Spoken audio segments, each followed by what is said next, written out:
There's one thing you ought to know about me before we begin. I'm special. I am. I am the only woman in this whole city's history to ever have died by hanging. Punishment they doled out to me for what I'd done to my husband, George. Mrs. Phoebe Campbell's what you can call me. And I'm Tom Coyle, just a poor farmer. Didn't have the sense not to get caught up in all this madness. Soften up that pretty mouth, laddie. Just because you already know all the dirty details don't mean they do. Now, I suppose I should tell you how I begun my wicked ways. George and I was living in a cramped cabin just outside of Thorndale, and me, just a lass of 20, and plenty bored and fed up with it all. Well, what can I say, really? I fell out of love with George. When the new hired man caught my eye, happened to be none other than this here Tom. Woo! Was the blight of my innocence, corruption of my youth. You're corrupted while still in your mother's belly. Now, early in the morning on July 15th, 1871, Tom and I had to go at George with this here axe and a butcher's knife for good measure. Oh, we chopped him up right in front of my 3-year-old daughter and my 10-month-old son that was walking from the trundle bed. Once the bloody deed was done, I ran outside and raised a racket saying that 2 men with blackened faces had tried to rob us. When the neighbors arrived, they saw an awful sight. Looked to them like our whole cabin had been painted red. 2 wide-eyed little children staring on, and George's head bashed in like a butternut squash. Oh, he'd look better, that's for certain. George had a big jack-o'-lantern grin carved halfway across his face. Only time I ever saw him smile, to my recollection. Oh, and I made sure those 2 little children didn't say a peep, but they never did quite look at Mama Phoebe the same way again. Then, everything went smooth for about 1 week and 1 day. Tom, go change your hat. Go get it. Go get it. And then everything went smooth for about 1 week and 1 day.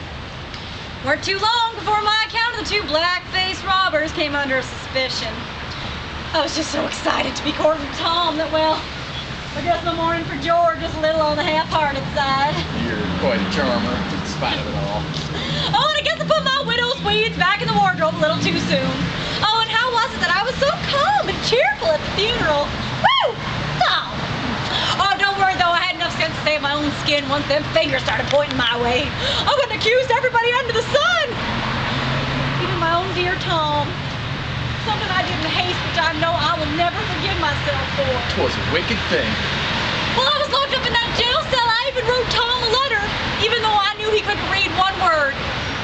It said, in betwixt a lot of lovers' talk, I shall never say that you done such thing again, even if I have to die for it. Ned read it to me. Reading Ned, we called him. On the day my trial began on April Fool's Day, 1872, so many people crammed themselves in that courtroom to get a seat that the judge threatened to slap them all with contempt if they didn't stop their misbehaving. People were finally starting to pay attention to me for the first time in my life.